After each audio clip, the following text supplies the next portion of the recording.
Election के मामले में बहुत से चेहरे बेनकाब हो चुके हैं।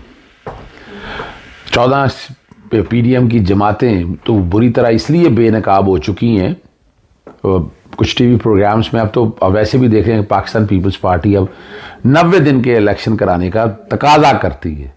लेकिन देखना होगा कि माजी में इन तमाम सियासी जमातों ने क्या कोई ऐसे काम किए जिससे साबित हो सके कि इलेक्शन जो है वो वक्त पे होना है। मिसाल के तौर पर सबसे पहली बात जो है, जो ब्लंडर है, मैं इसमें नोटिस डालता रहा वज़ीर आज़म को भी कि आप वक्त से पहले असम्बलियाँ मत तहलील करें। यानी 3 दिन पहले असम्बली क्यों तहलील की है?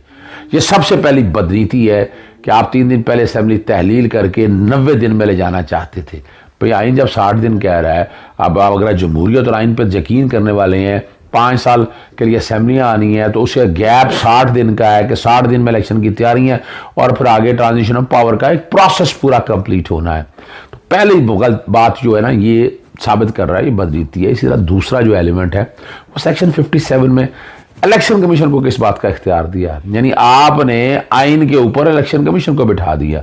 ये सदर पाकिस्तान का और गवर्नर का इख्तियार है, जो आइन के आर्टिकल 48, 58, 105, 107, 224 और 224A के तहत है। आइन बड़ा वाज़ेह, बड़ा क्लियर है इस हवाले से।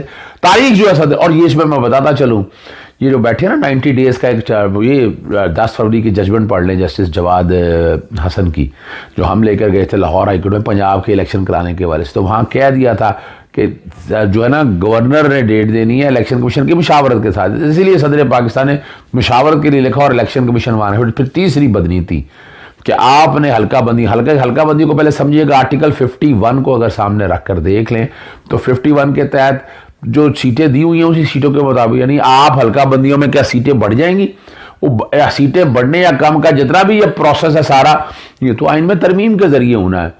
तो आपने जाती हुई असेंबली ने ये बाकायदा, जाते हुए लोगों ने, यानी 2 निगरान हुकूमतों ने बैठकर मुश्तरका मफादात काउंसिल में ये बैठकर तय कर दिया कि पहले मरदमशुमारी होगी और इसी चीज़ का फ़ायदा लेते, यानी ये जो आपने इख्तियारात इलेक्शन कमीशन, और इलेक्शन कमीशन इलेक्शन कराने में इंटरेस्टेड ही नहीं है, आपने वो इख्तियारात दे दिए कि वो, और इलेक्शन कमीशन जो है अब पहले हल्का बंदियाँ कर रहा है और आइन को तोड़ रहा है। तो यहाँ हल क्या है? मैं मुख्तलिफ टीवी चैनल्स पे आकर सच बोलना है मैंने कहा, और आना चाहिए यहाँ तमाम सियासी जमातों को सड़कों पे आना चाहिए, अदालतों में आना चाहिए। यानी उसके अलावा इलेक्शन कमीशन में अब किसी के हाथ में नहीं है, ये सारे प्रोसेस को अब अदालतें ही हैं जो इसको यकीनी बना सकें कि इलेक्शन जो है, वैसे 60 दिन बनते हैं, अब जो कि 60 दिन आगे चलेंगे, मैं आज भी कायम हूँ कि 60 दिनों के अंदर अंदर ये आइनी इट्स अ कॉन्स्टिट्यूशनल ऑब्लिगेशन के 60 दिनों में इलेक्शन हर हालत में